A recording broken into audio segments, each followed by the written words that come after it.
Hello everyone, welcome to के किम। आज हम पढ़ने वाले हैं सबसे basic and the important chapter matter in our surrounding. अब ये मैटर होता क्या है, ये जानने से पहले यहाँ पे देखो हम आज वाली क्लास में क्या क्या पढ़ेंगे। एक तो हम पढ़ेंगे इंट्रोडक्शन टू मैटर, बाद में हम पढ़ेंगे फिजिकल नेचर ऑफ मैटर। अब देखो मैटर होता क्या है। मैटर मतलब जितनी भी सारी चीज़ें हमें हमारे सराउंडिंग में दिखती है, वो सारी अलग अलग चीज़ें, उनका एक अलग अलग शेप होगा, उनका एक पर्टिकुलर अलग अलग साइज होता है, उनका एक अपना अलग अलग टेक्सचर होता है। तो जितने भी सारी चीज़ें हमें हमारे सराउंडिंग में दिखती हैं, वो एक पर्टिकुलर मटेरियल से बनी होती है। तो उस मटेरियल को साइंटिफिकली नेम किया गया है, दैट इज मैटर। मतलब जितने भी सारे ऑब्जेक्ट्स हमें हमारे सराउंडिंग में दिखती हैं, वो मैटर से बनी है। ठीक है। अब देखो, जैसे कि for example a small drop of water, एक सिंगल ड्रॉप ऑफ वाटर में भी जो पर्टिकुलर जो मटेरियल रहेगा वो मैटर है। अब जैसे कि चेयर, वो भी मैटर से बनी है, टेबल मैटर से बनी है, फैन ये भी मैटर से बना है। जैसे कि हमारे एटमॉस्फेयर में कुछ गैसेस होते हैं, वो भी मैटर से बने हैं।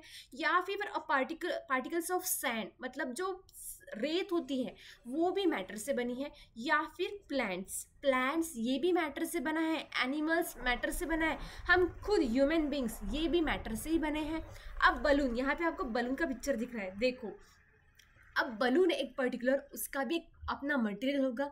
तो पर्टिकुलर बलून की बात करते हैं तो वो भी मैटर से बना है, लेकिन अब उसके अंदर जो एयर है, जो एयर होती है बलून के अंदर जो हमने ब्लो करी है, वो भी एक मैटर से बनी है। समझ रहे हो?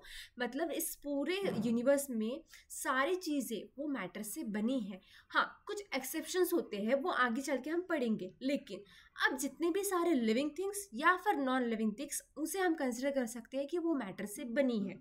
ठीक है। तो living things, non living things जिस मटेरियल से बनी है उसे हम बोलेंगे मैटर। ठीक है। अब आगे बढ़ते हैं। ये तो हमने एग्जाम्पल से पढ़ लिया कि एग्जैक्टली हम मैटर्स को कैसे डिफ्रेंशिएट करने वाले, कि हाँ ये वाला मैटर है। अब हम पहचानेंगे कैसे, है ना? तो देखो, matter is anything that has mass and volume, occupied space and can be perceived by our senses. जैसे कि अपने सेंस ऑर्गन्स होते हैं, कितने होते हैं? 5 सेंस ऑर्गन्स होते हैं। तो ये 5 सेंस ऑर्गन्स अगर फील कर पा रहे हैं कुछ ऑब्जेक्ट सराउंडिंग में, तो वो मैटर है। जैसे कि एयर, एयर को हम स्किन से फील कर पाते हैं, तो हाँ एयर एक मैटर है। अब जैसे कि आईज, हम आंखों से जो चीज़ें देख पा रहे हैं, वो मैटर है। समझ रहे हो? अब matter is anything that has mass and volume, ये क्या है? अब समझो, जैसे कि एक पर्टिकुलर रूम है, उस रूम में क्या करा हमने, टेबल को रख दिया, तो उस टेबल ने वहाँ पे जगह घेर ली, है ना? जगह घेर ली मतलब क्या है, स्पेस को ऑक्यूपाई करा ना उस पर्टिकुलर रूम में। तो हम क्या बोलेंगे कि टेबल ने स्पेस को ऑक्यूपाई करी, तो वो मैटर है। अब मास मतलब जो टेबल है, वो टेबल, जो पर्टिकुलर टेबल है, वो किसी ना किसी मटेरियल से बना है, तो वो जो मटेरियल है वो एक मैटर है ना? नहीं समझ रहा है? देखो, मास मतलब क्या हुआ कि उस पर्टिकुलर चीज़ में अमाउंट ऑफ मैटर जितना यूज़ हुआ है, उसे हम बोलेंगे मास। या फिर अमाउंट ऑफ मटेरियल जितना यूज़ हुआ है उस पर्टिकुलर टेबल के लिए बनवाने में, उसे हम बोलेंगे मास। अब मास मतलब उसको वेट से रिलेट मत करना, मैं इसलिए मास पर जोर दे रही हूँ। अगर आपने ये सोच लिया कि मास मतलब वेट है, उस पर्टिकुलर टेबल का अगर हम वजन निकालते, उसे हम कंसिडर करते कि वो मास है और वो मैटर है। नहीं, ऐसा नहीं है। समझो मेरी बात को। मास मतलब क्या हुआ? मास मतलब उस टेबल में अमाउंट ऑफ जितना मटेरियल यूज हुआ है, उस पर्टिकुलर मटेरियल को हम बोलेंगे मास। एंड ऑब्वियस है, मटेरियल को हमने क्या कंसिडर करा है साइंटिफिकली? मैटर। समझ रहे हो?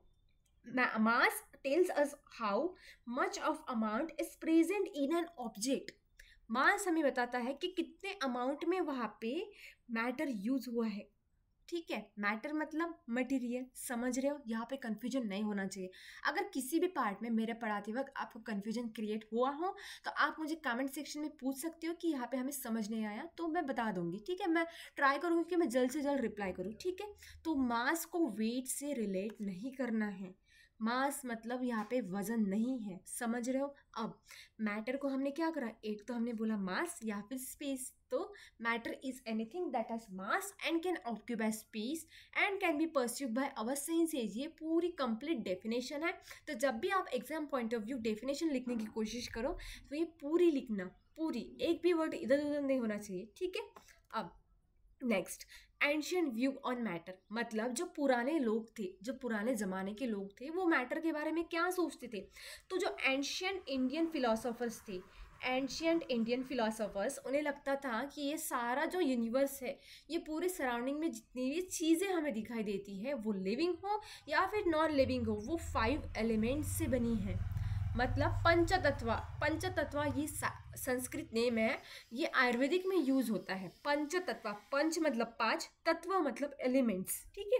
एलिमेंट्स हम मोस्ट प्रोबेबली केमिस्ट्री में पढ़ते हैं एलिमेंट्स, ठीक है। अब देखो एलिमेंट्स मतलब क्या है, जैसे कि एयर जो होती है, हमारे इस सराउंडिंग में हमें एयर फील होती है। तो एंशियंट इंडियन फिलोसोफर्स को लगता था कि ये सारा यूनिवर्स एयर से बना है या फिर अर्थ, ठीक है, अर्थ या फिर फायर या फिर स्काई या फिर वाटर। ये जो 5 एलिमेंट्स है, इन्हीं से सारा यूनिवर्स बना है, ऐसा लगता था एंशियंट इंडियन फिलोसोफर्स को। लेकिन ऐसा नहीं है।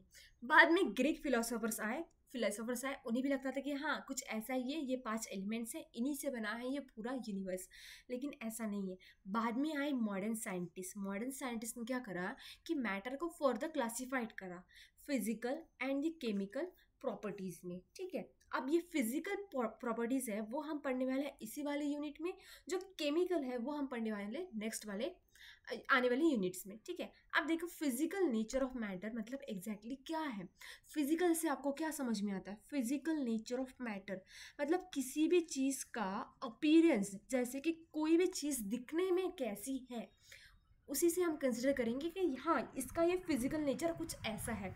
फॉर एग्जाम्पल पहले इस डायग्राम से पढ़ेंगे, जैसे कि वाटर मॉलिक्यूल्स, ठीक है, H2O। अब देखो अगर हम वाटर मॉलिक्यूल्स को फ्रीज करते हैं, फ्रीजर में रख देते हैं, तो उसका क्या बनने वाला है, आइस बनेगा ना। आइस मतलब क्या है, ये सॉलिड के फॉर्म में है ना, सॉलिड के फॉर्म में। अब देखो जैसे कि रूम टेम्परेचर में अगर हम वाटर मॉलिक्यूल्स को देखते हैं, H2O मॉलिक्यूल्स को अगर हम रूम टेम्परेचर में देखते हैं तो वो हमें कैसे दिखता है, लिक्विड दिखता है ना। तो वो क्या हो गया, वाटर के मॉलिक्यूल्स, H2O मॉलिक्यूल्स। अब देखो गैस क्या है, हमने क्या करा कि एक बर्तन लिया, उस बर्तन में पानी को डाल दिया रूम टेम्परेचर पे, उसे ना बॉईल करने के लिए रख दिया, ठीक है। बॉईल करने के लिए रखने के बाद बहुत टाइम के बाद वहाँ पे क्या होगा कि पूरा जो पानी है वो इवॉपरेट हो जाएगा। इवॉपरेट हो गया तो वो क्या हो गया, वाटर वेपर में कन्वर्ट हो गया ना, समझ रहे हो। अगर हमने वाटर को बॉईल करा, बहुत बॉईल करा, तो वो एक ऐसी स्टेज आ गई कि वहाँ पे वो पानी इवॉपरेट हो गया, मतलब वो क्या हो गया अभी, गैस। तो वाटर मॉलिक्यूल्स के 3 फिजिकल स्टेट्स होते हैं।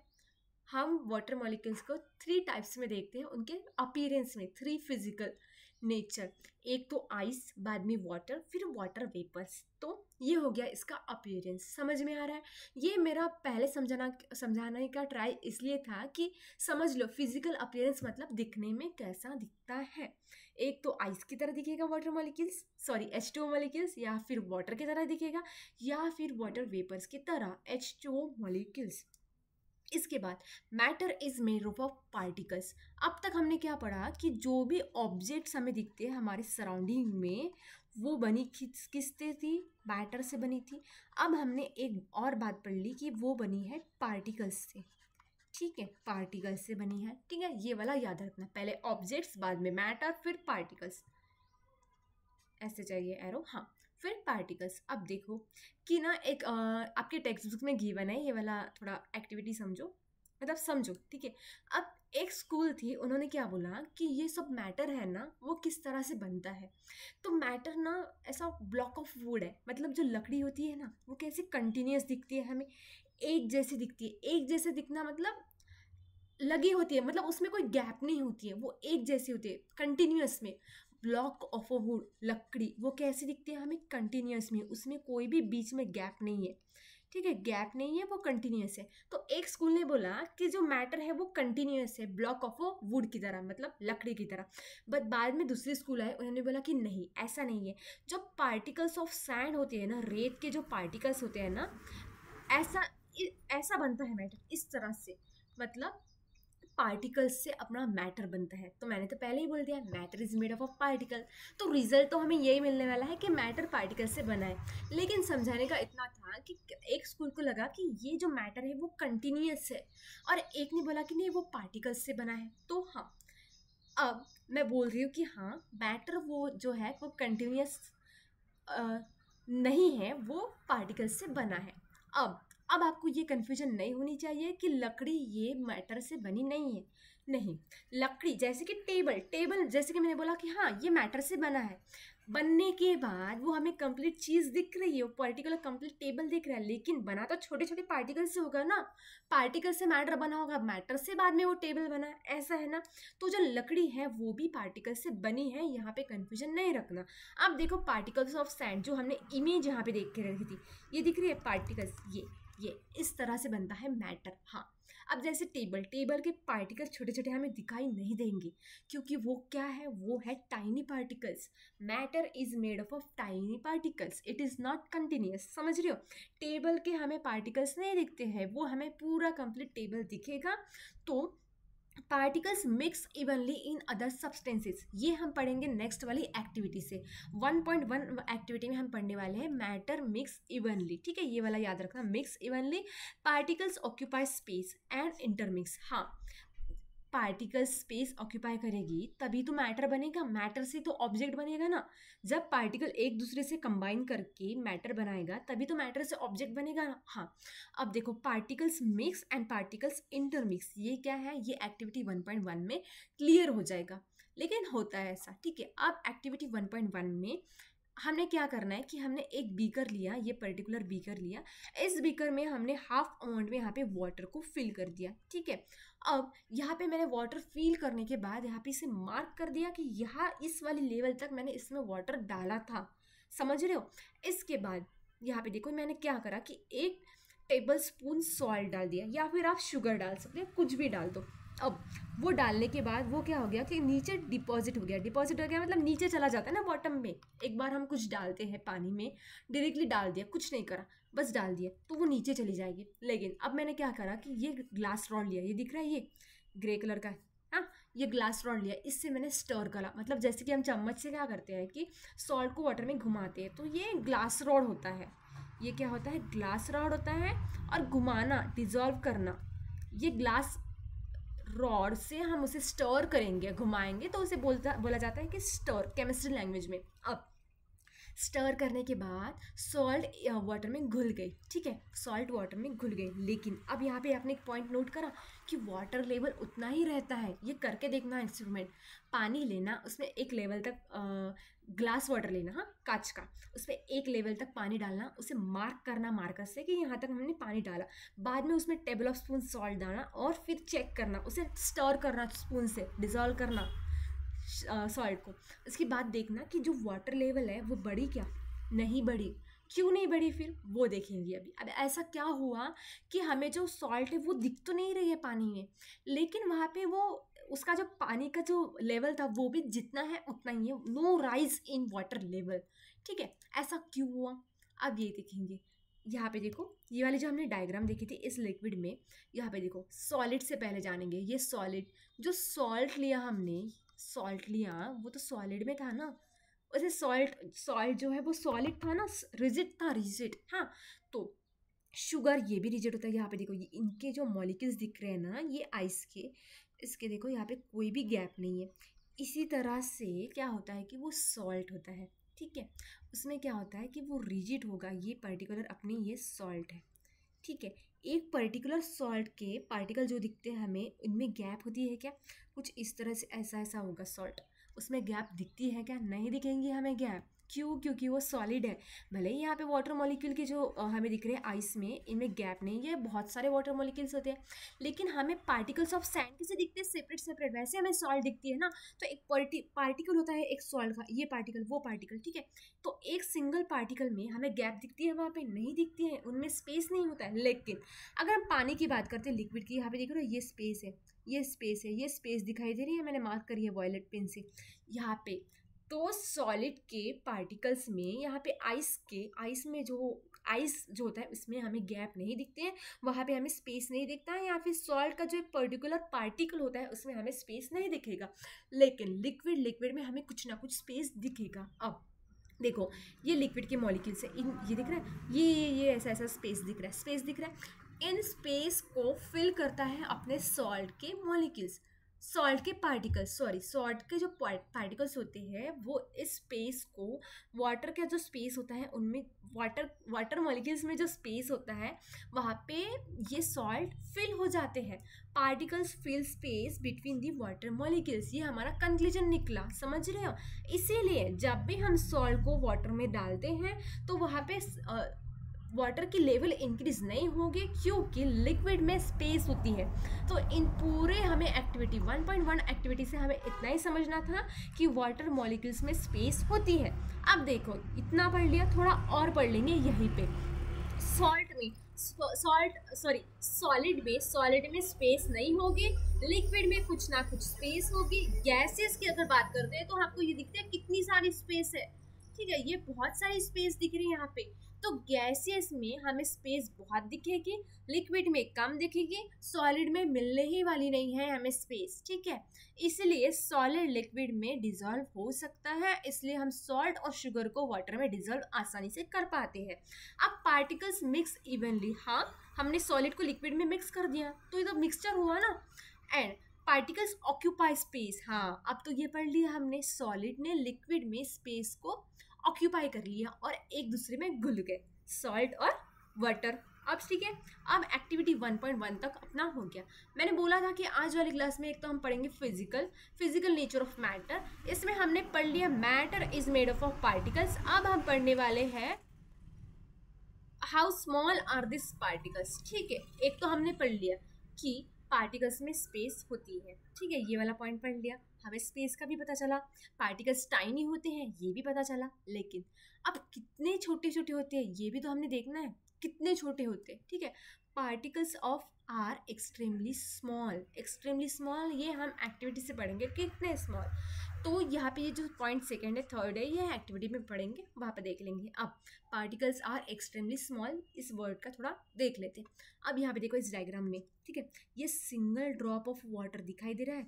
अगर इस सिंगल ड्रॉप ऑफ वाटर में से इतना जो पर्टिकुलर है उसे मैंने मार्क करके थोड़ा मैग्नीफाई कर दिया, तो दिख रहा है कितने सारे पार्टिकल्स हैं, दिख रहा है, मतलब समझ रहे हो। एक सिंगल ड्रॉप ऑफ वाटर ये खुद में ही बहुत छोटा है, इसमें भी अगर हम थोड़ा सा अगर कंसिडर करते हैं पानी, तो उसमें भी कितने छोटे छोटे पार्टिकल्स होते हैं, इस डायग्राम से हमें समझना चाहिए। अब ये हो गया डायग्रामेटिकली। अब देखते हैं एक्टिविटी से।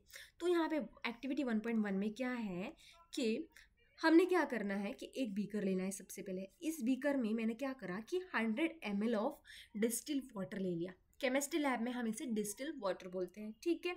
अब उस डिस्टिल वाटर में मैंने कुछ 2 to 3 क्रिस्टल्स, समझ रहे हो, ऐसा समझो जो सॉल्ट होता है ना, शुगर के जो 3 ये ले लिए, शुगर के उतने छोटे से साइज के, समझ रहे हो, शुगर के क्रिस्टल्स समझो, हाँ।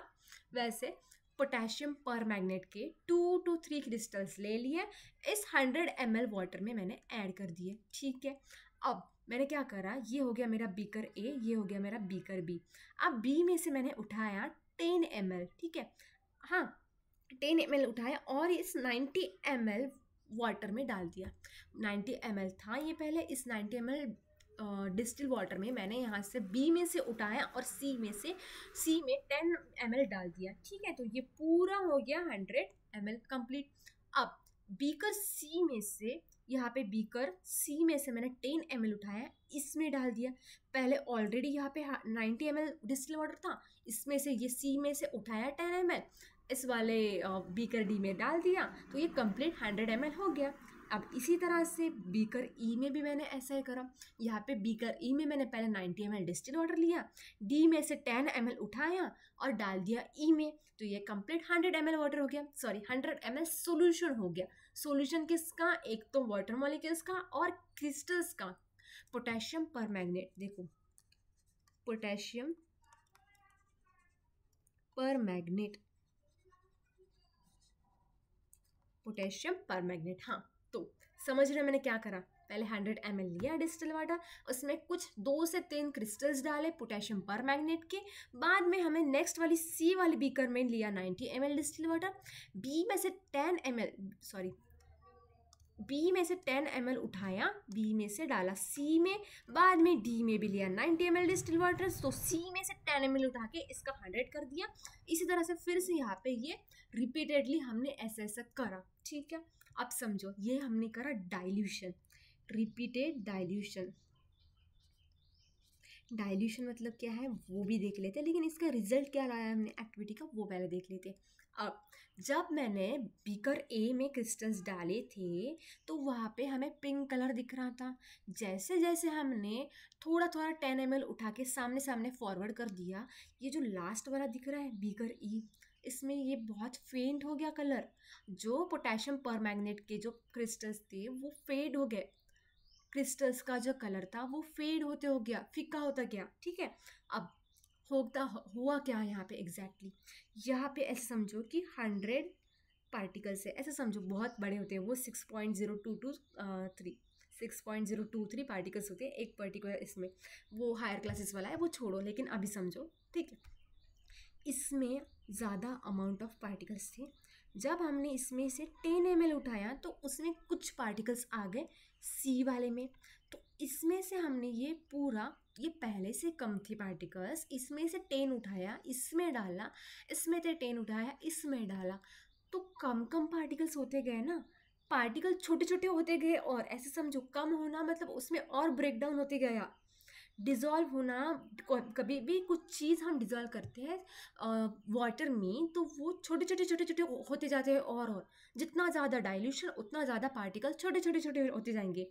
तो पार्टिकल्स इसी से हमें समझ जाता है कि कितने छोटे छोटे छोटे छोटे होते गए पार्टिकल्स, और काउंटलेस। यहाँ से पहले हमने बस 10 ml क्या उठा लिया, तो लास्ट में रिपीटेडली हमें पिंक कलर दिख रहा है, तो मतलब कितने काउंटलेस मिलियंस ऑफ पार्टिकल्स वहाँ पे होंगे। और जैसे जैसे डिजॉल्व करेंगे वो पार्टिकल्स का साइज और छोटे छोटे छोटे छोटे होते जाएगा, छोटा भी होता जा रहा है और काउंटलेस भी होता जा रहा है, मिलियंस में जा रहा है। अब डाइल्यूशन मतलब क्या वो देख लो। कंक्लूजन तो इतना ही था कि particles are very tiny and countless, millions में। अब हाँ, एक ये देख लो, हाँ जैसे कि होता है ना टंकी होती है पानी की 1000 लीटर्स की, है ना। 1000 लीटर के पानी की टंकी में अगर हम ये 2 से 3 क्रिस्टल्स डालते हैं ना KMnO4 के, तो वहाँ पे भी हमें स्लाइटली पिंक कलर दिखेगा। मतलब समझ रहे हो कितने मिलियंस ऑफ पार्टिकल्स वहाँ पे होंगे, समझ पा रहे हो कितने मिलियंस। हाँ, तो रिपीटेड डाइल्यूशन मतलब क्या है कि अगर यहाँ पे 90 ml डिस्टिल वाटर था, लेकिन उस हिसाब से यहाँ पे अगर हम बात करते हैं बीकर बी की, वहाँ पे भी 90 ml था डिस्टिल वाटर, बीकर ई में भी 90 ml डिस्टिल वाटर है, लेकिन यहाँ पे जो अमाउंट ऑफ क्रिस्टल्स थे ना, अमाउंट ऑफ पोटेशियम पर मैग्नेट था कंपैरेटिवली ज़्यादा था बीकर बी में एज कम्पेयर टू ई। मतलब जब कोई भी जो हमने सॉलिड वाला जो पार्ट डाला हमने, वो बहुत कम है as compare to that of the liquid, तो वो डाइल्यूट सॉल्यूशन हुआ। ये सॉल्यूशन जो बना है वो डाइल्यूट सॉल्यूशन है, क्योंकि वहाँ पे सॉलिड का अमाउंट बहुत कम है, लिक्विड का अमाउंट बहुत ज़्यादा है। ये आगे और केमिस्ट्री की लैंग्वेज भी पढ़ेंगे जहाँ पे हम सोल्यूट, सॉल्वेंट एंड सॉल्यूशन देखेंगे, लेकिन अभी के लिए इतना समझ लो, सॉलिड बहुत कम है as compare to that of the liquid, ठीक है। अब हाँ, डाइल्यूशन भी हो गया, सब हो गया। हाँ, अब फाइनल नोट क्या है इस एक्टिविटी से कि पार्टिकल्स इतने स्मॉल होते हैं बियॉन्ड आवर इमेजिनेशन कि हम सोच नहीं पाते। एक तो कभी कभी तो ऐसा हो जाएगा कि हाँ, माइक्रोस्कोप से, नॉर्मल माइक्रोस्कोप से हम उसे देख नहीं पाएंगे कि इतने छोटे छोटे पार्टिकल्स है। मतलब हमें बहुत स्ट्रॉन्ग माइक्रोस्कोप चाहिए जिससे हमें दिखे कि हाँ इतने छोटे छोटे पार्टिकल्स है। तो आज वाली क्लास में हमने क्या क्या पढ़ा? तो everything around us is made of matter, मतलब जितने भी ऑब्जेक्ट्स हैं वो मैटर से बनी है। मैटर को हमने फर्दर स्पेसिफिकली बोल दिया कि वो टाइनी पार्टिकल्स से बनी है, ठीक है। अब जैसे कि हमने एक्टिविटी 1.1 में देखा कि हमने सॉल्ट को ऐड कर दिया लिक्विड में, तो लिक्विड में स्पेस होता है। तो अगर हम देखते हैं कि गैसेस में बहुत ज़्यादा स्पेस है, बाद में लिक्विड, फिर सॉलिड में, हाँ, and are too small to seen, ठीक है। स्पेसेस इतने छोटे हैं कि हम देख नहीं पाएंगे। हम पानी में देख पाते हैं कि वहाँ पे गैप है, नहीं देख पाते, ठीक है। तो इसका मतलब ये हुआ कि वहाँ पे स्पेस हमें दिख नहीं पाते हैं या फिर पार्टिकल्स हमें दिख नहीं पाते हैं, ठीक है। Particles have space between them and are too small to see. Particles भी नहीं दिखते, उनकी स्पेस भी नहीं दिखते, ठीक है। गैसेस में हम स्पेस, गैसेस तो हम देख नहीं पाते हैं, तो हम बोलेंगे नहीं कि हाँ स्पेस देख पाते हैं, लेकिन हाँ होती है वहाँ पे स्पेस, ठीक है।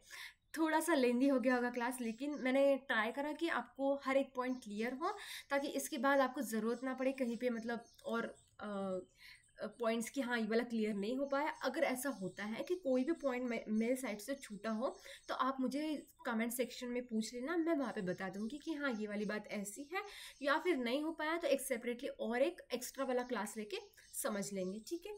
तो आज की क्लास के लिए बस इतना ही। If you find this video helpful, don't forget to subscribe my channel, and thanks for watching.